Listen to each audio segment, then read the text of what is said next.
Hey folks, it's Tom, the Frugal Prepper. It's been a while since I've done a video, I know. I've been busy. But it's snowing out, man. Check this out. It's just snowing like crazy. The Buick's all covered with snow. It's just really, really snowing. So let me get in here. Let me get in here and close up this garage. Alexa, lock the garage door.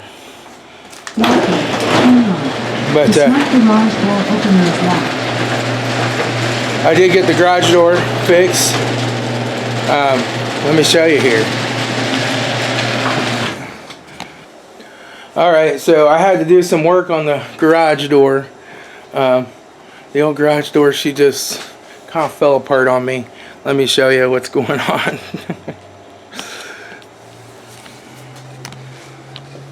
So basically, my garage door opener doesn't stop when it hits something. It just keeps on grinding it down, right? And it's just a cheap fiberglass garage door.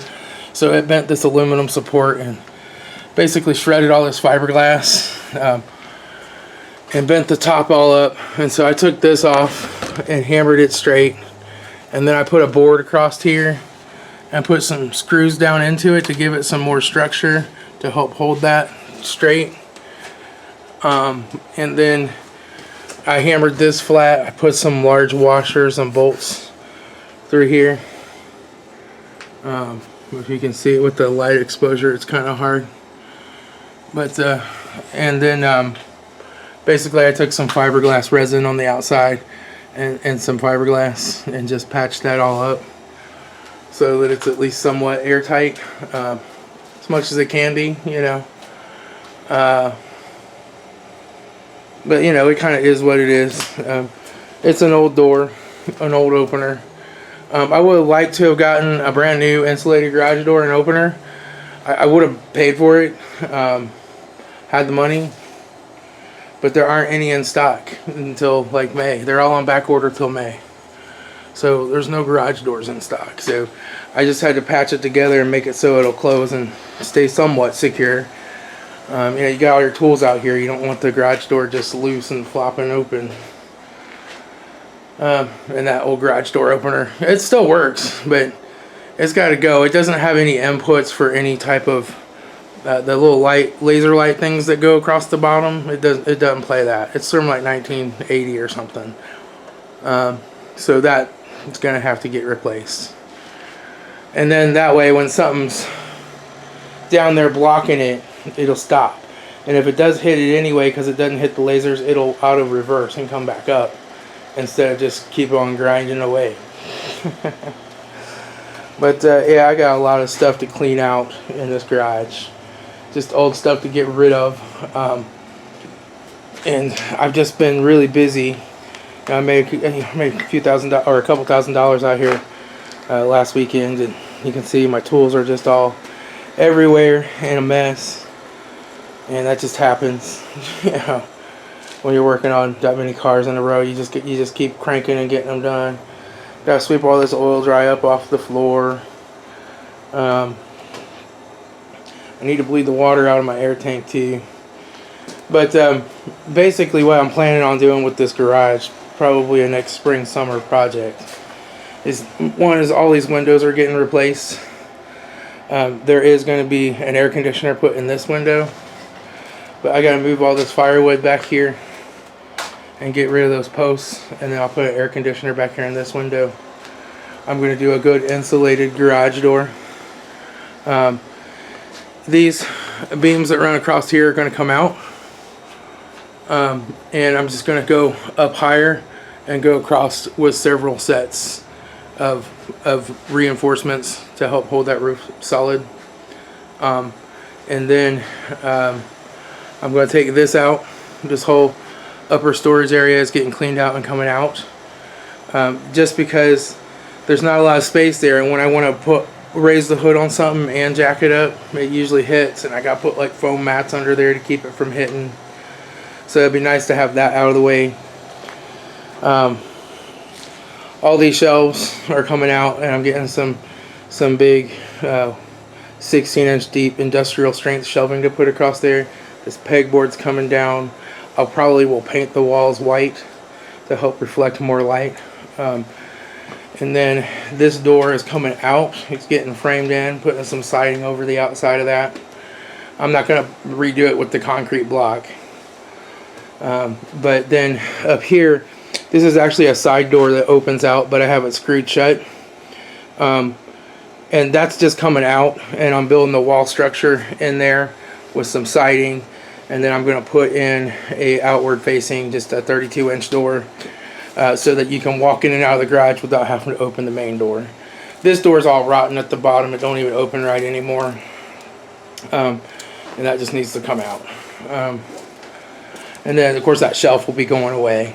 And I'll just have a little, kind of walk-in entry area right there. But, yeah, that's the plans.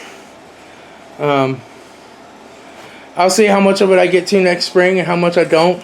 It just depends. I got one too many heaters going out here. It's getting kind of warm. We'll shut one of these guys down. Now that it's warmed up, shut that one down. We'll leave that one going for now. It's like 70 degrees in here. It's like 18 degrees outside, something like that. Kerosene's getting expensive. I got 10 gallons of kerosene today, and it cost me $45. So try not to run them any more than I have to. But that's the other reason my prices are going up. It's just the cost of all the fluids, all the brake clean, all the penetrating lubricant, all that stuff is just going up, and it all adds up. So I've had to raise my prices just a little bit to help cover for that, because I need to make a certain amount of money if it's going to be worth my time wrenching. A lot of people, like I posted a, let me turn the camera around here.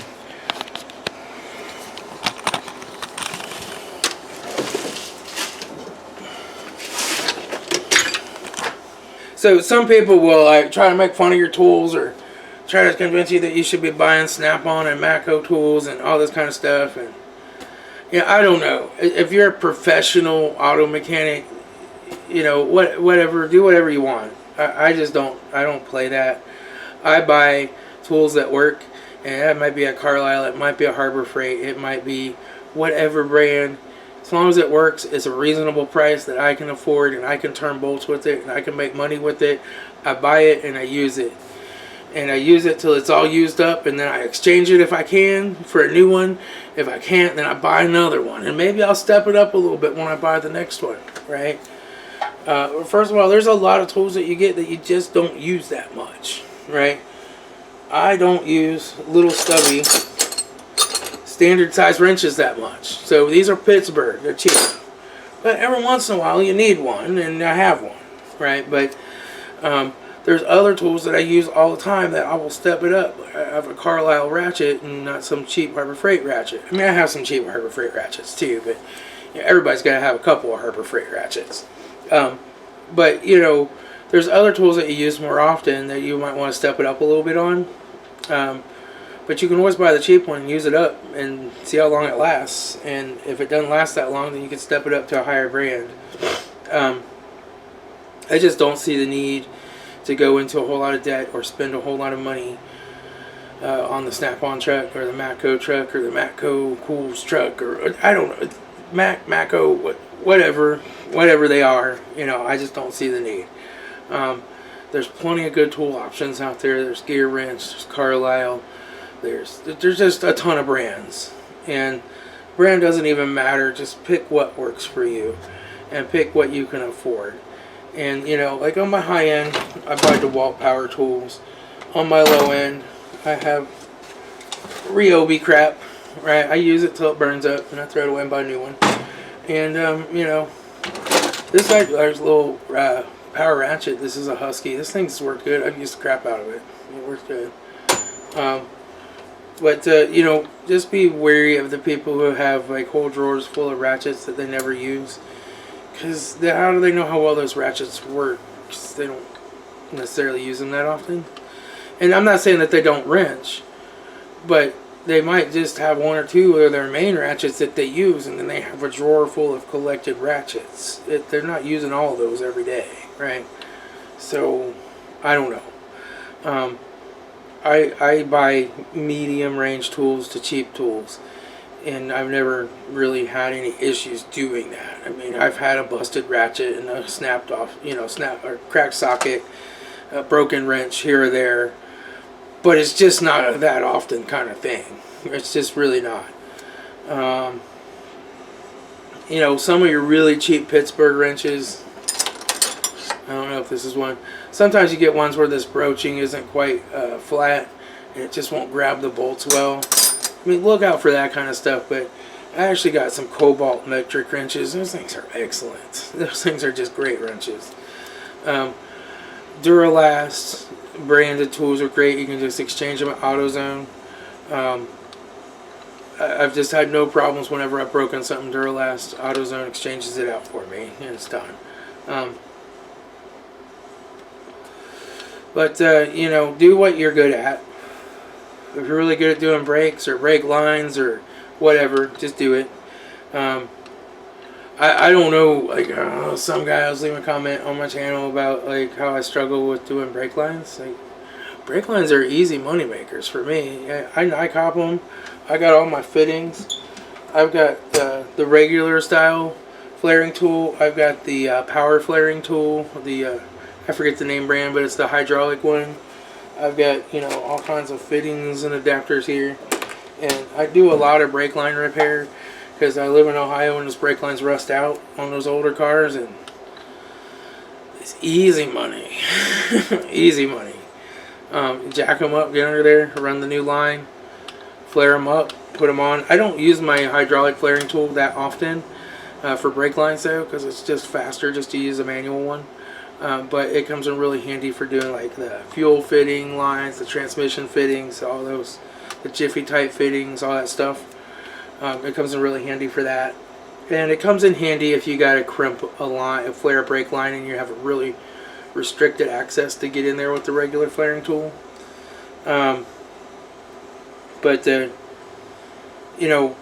Some stuff like that you'll want to spend money on. You might want to spend money on a hub grappler if you're going to do a lot of hubs.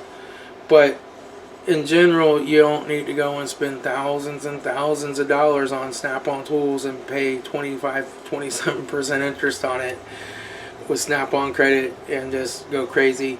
And you also don't need to open up truck accounts and spend half your paycheck every week. I just don't see that. I do this to make money in my garage. That's the point, is to make money. I have a real full-time job as a computer guy, and then I do this as to make extra money. And I enjoy it. I enjoy wrenching most of the time. Not necessarily in this kind of weather when it's this cold out, but hey, last weekend the checking account was getting a little low. I didn't want to pull money out of savings, so I just came out here and got to work. I did 4 cars that weekend. I made around $2,000. And I always have a list of people I can call up, like, hey, I can do your car now. And they're like, oh, Tom can do my car, bring it over. Most people are like, yeah, when do you want me there? I can be there in 7 minutes and 39 seconds. So I always have a list of people who want cars fixed, and I can just do them when I want to do them. And customers realize they have to wait sometimes because I have a full-time job. Some people don't seem to realize that. Like, they call me and they're like, oh, well, can you do it today? Like, no, today's Tuesday. I work on Tuesday. I could maybe fit you in Saturday. Like, people don't get it, but I don't do this full-time. It's a full-time job. But I think if you're good and you're handy and you can wrench, and you're good with diagnosing and doing stuff, you can definitely make some extra money fixing cars. And just do what you're good at. Do what you know how to do, and do it, and make the money. That's all I can say. Make sure it's not illegal in your state. Some states you have to be a licensed and certified and bonded mechanic or whatever. In Ohio, there's none of that. Right? If somebody has a broken car, they want to pay me, and I want to fix their broken car, it's perfectly legal. Perfectly legal. Insurance, so a lot of people think, oh, you're not insured. Well, insurance is important. Pick your customers very carefully, right? Pick customers that aren't going to sue you, right? Number 2, do it right. Be careful. Make sure you do everything as correct as you can. Number 3, never ever work on Hondas. Number 4, just you can always get sued, and your insurance can always find a reason they're not going to cover you. Insurance is only good if the insurance actually does what the insurance is supposed to do. The theory is that you pay the insurance company a bunch of money in case bad stuff happens, and when bad stuff happens, they're supposed to have your back. But most of the time, the insurance company has some type of contract to be like, yeah, we're not paying for that. So, just be aware. Other thing is, check to make sure the customer has insurance on their vehicle. Make sure it covers you as a driver before you do a test drive, right? And make sure that you have that understanding with the customer. I'm driving this on your insurance, right? I try to limit doing test drives as much as I can. If I can fix a car and I don't have to take it on a test drive, I won't. I only test drive them when I have to, and I'm very careful. But just be careful, you know. You can get insurance if you want, but it's going to cost a lot of money. And, you know, it's not going to cover you. It's not going to pay for anything anyway if something bad happens. They're going to find a way around it.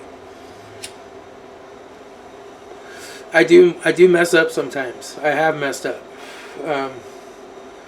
You know, probably my biggest mess up is I left a caliper bolt loose on a customer's vehicle. He also happens to be one of my best childhood friends. And that caliper came loose. It went into the wheel, it locked it up, and it sent him off the side of the road. Luckily, it just skidded off the side of the road, and there was no damage. Nothing happened. I got a call at like 2 in the morning. I ran out there. I got another bolt in the bracket, put it back together. He was driving down the road. I apologized. I'm like, look, I didn't tighten it. I just got sidetracked, and I put them in there finger tight, and I forgot to go back and tighten them. So you got to develop procedures where you're double and triple checking yourself on that stuff, and I do now. So, you know, things like that can always happen. I don't know if insurance would have covered that if he'd had an accident or not. I don't know. But, you know, most of the time when I mess up, it's because I did something wrong and it broke again, and I just have to fix it for free. It's the worst case scenario, right? And insurance isn't going to cover you in those kinds of ways. Like, you forgot to put 2 bolts in and now something broke off. They're not going to cover that. So, you know, insurance is what it is, but there's a reason the insurance companies make money, right? It's because they charge a bunch of money, but they find ways out of covering you when something bad goes wrong. So, that's all I got, folks. I'm going to get busy and clean up this garage for a couple hours. Try to get it organized, get ready for some more cars next weekend, and get her done. I'll talk to y'all later. It's Tom at Frugal Prepper. So basically, I guess they're going to put everything away. Just, you know, you get busy, you're tired, you don't feel like cleaning up at the end of the day. It's the other thing that's good about working in your own garage. You don't have to worry about people walking off with stuff if you don't clean it up. You can clean it up the next day. You can go inside, you can go to bed. And I'm never far away from my family if they need me, you know. They're just right there on the other side, right there in the house, you know. So, oop.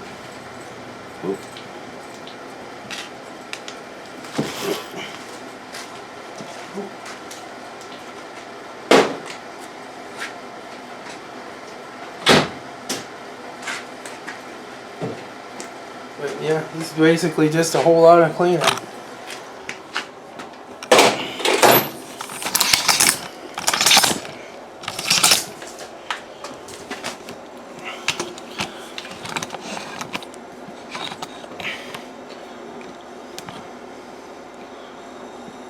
Like I said, I don't do a whole lot of particular cleaning.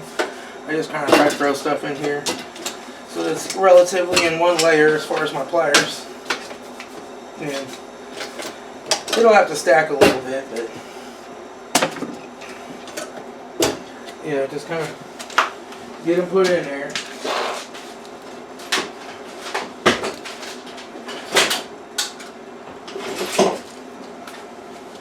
These are handy. These are hose clamp pliers here.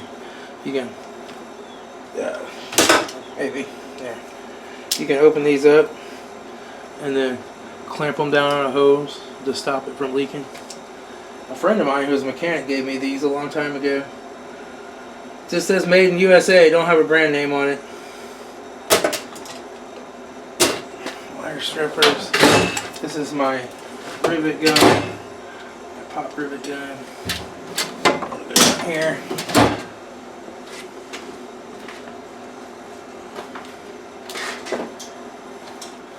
Got my Harbor Freight cutoff wheel. It works. Got my, this is a hyper tough hammer. This thing will get it done. No reason to spend all that money on a snap-on hammer. Here's the drawer.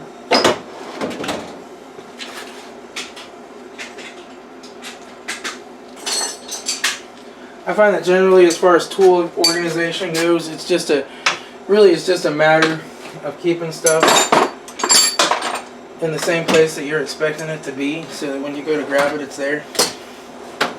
It really is annoying to go to grab something and discover it's not there and you've left it somewhere and now you gotta go find it and all that stuff. Just kind of learning what drawers you keep stuff in.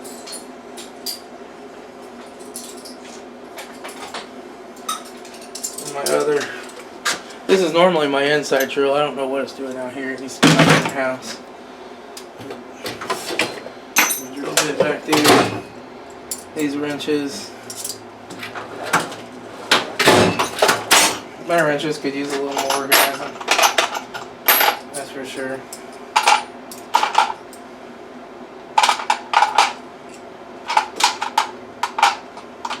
Make sure these are all metric ones.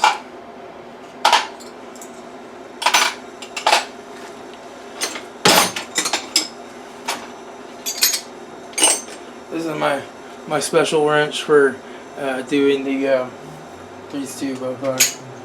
These two wrenches is the one I cut in half, but they're the perfect length for getting the power steering lines loose from the rack in a Dodge Caravan. Most of those are going to the junkyard, those old Caravans these days. So I probably won't use those that much anymore. I've got the crescents back here.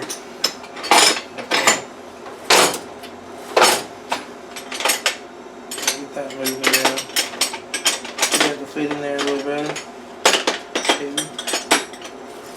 There we go. Oh.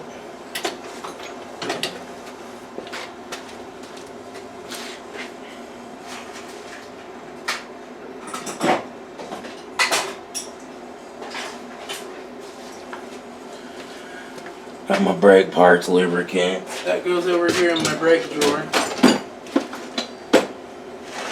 This is my brake drawer where I keep all my brake line stuff and brake parts and everything over here. I just keep a little bit of everything. I got some more brake hardware stuff there. Different kinds of brake hardware I've collected over time. I keep my strut spring compressors in here. A brake line bending tool. This is just all different fittings and stuff here.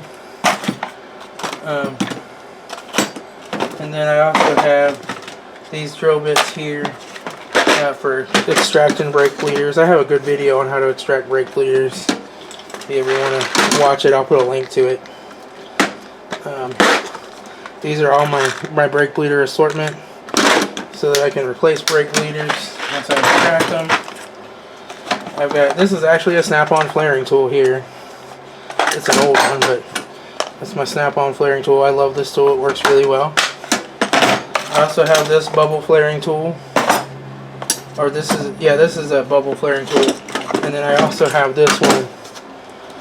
This is an old OTC Stinger bubble flaring tool, but it's missing a couple of pieces. But yeah, that's all my brake stuff. I usually have a big C-clamp in here too. It's somewhere. I'll have to find it. I'll find it while I'm cleaning.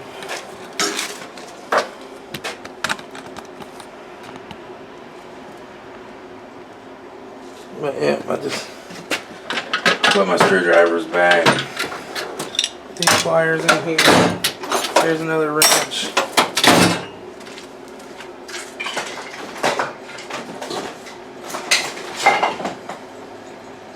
These have been really good pliers here. These are the Doyle pliers from the Harbor Freight. They worked really well. I've been really happy with them. Another set of wire strippers. These wire strippers are supposed to go up here with my electrical.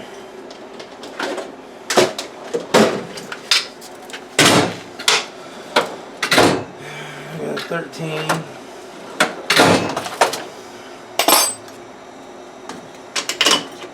That's a 10. I got all these sockets. Extension. This is a 13.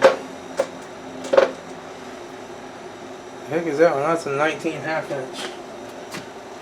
Okay. We got 14, 15, 13. And these are kind of all different brands. Because as I lose them, I just kind of buy one socket here and there. This is a Duralast 15. That's a 3/8. And this is a 12. Yeah, I was doing a water pump on a 3.8 liter GM, and those water pump bolts are actually 3/8. They're not 10. Kind of weird.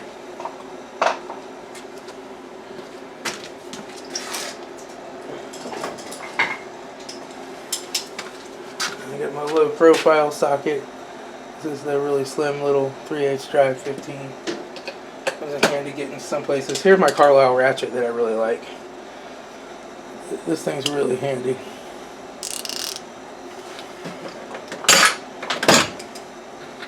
It's a Snap-on 15mm.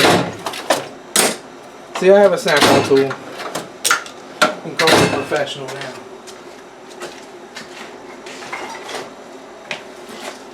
I also have this. This is a little air drill I bought for $5 at a pawn shop. It only goes one direction. Oh, this one reverses. Okay, but this is just my wheel stud cleaner for when I'm doing brakes. I have a whole bunch of these extra discs, Visi discs. Eric O had a link on one of his videos where he gets his discs. I bought some of those. They work really well and they're cheap.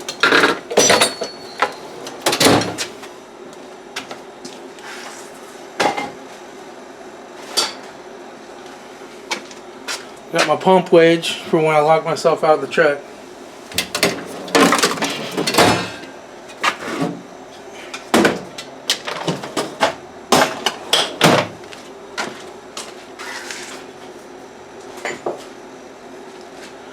My 32mm socket.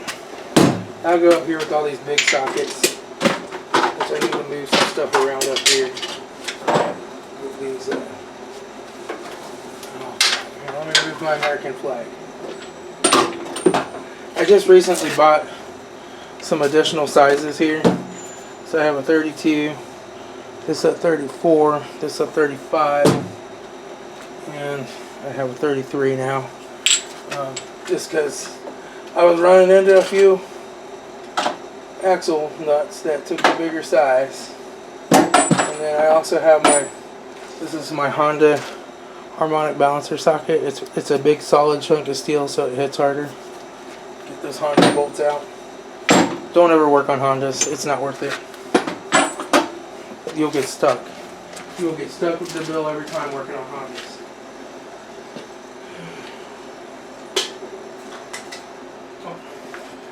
There's an extra Honda window pulley for my son's car.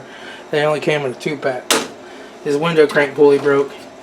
That little Honda of his has been a good car. It hasn't used a drop of oil since I did it. It just hasn't used a drop of oil. It just It's amazing. It's been super reliable, super good car. That car has just been, that car has really amazed me. This hasn't had a bit of trouble with it since we got everything fixed on it. Here's a Harbor Freight ratchet. This one flips over, does 1/4 inch, 3/8, and it extends. I use that pretty often too. There's some more pliers.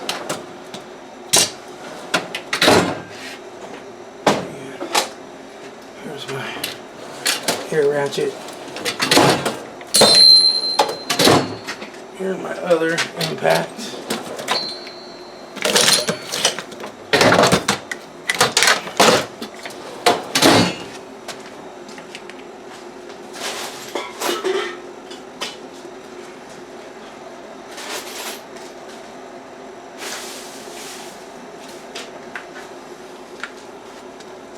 Here's a 21. Oh crap.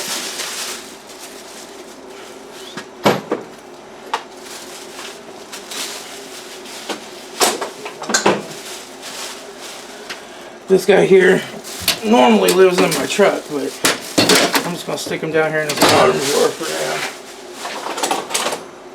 now. I got this in my Ingersoll Rand Wheezy Wheel thing. These things just last and last. I got that used from a mechanic many years ago, and it still works great. Find the charger for this light.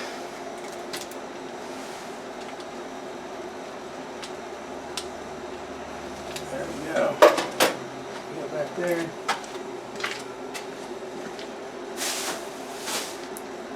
Running out of tools to put away. That one needs a charging too. And oh, that's a 7/16 that goes over here on the standard side. I'll move you guys back a little bit so you can see more of what I'm doing.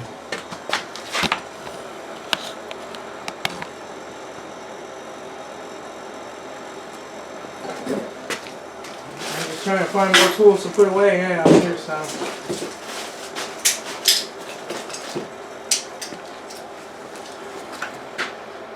Pick over there.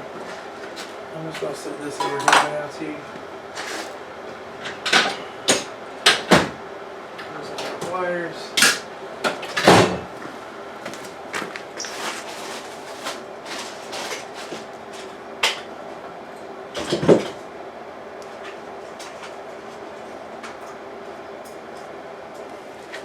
This just goes up here.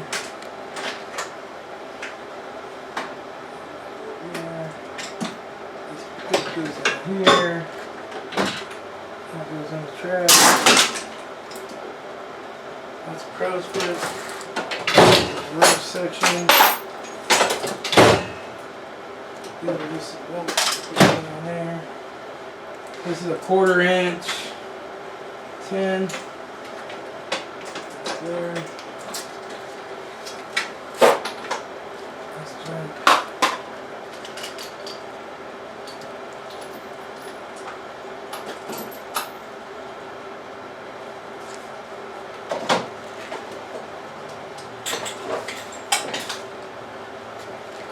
This has been a good little ratchet. This is some cheap little Amazon one. Well, it was. Now it's locked up. Oh, there it is. That could use some lubrication.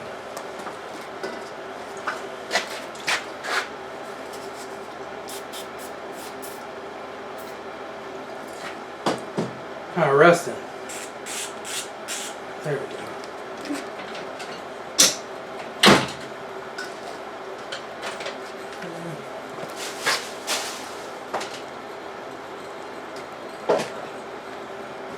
Alright, I'm coming up on the home stretch now, putting stuff away. I'm just going to go ahead and say goodbye to y'all and continue to organize, but that kind of gives you an idea.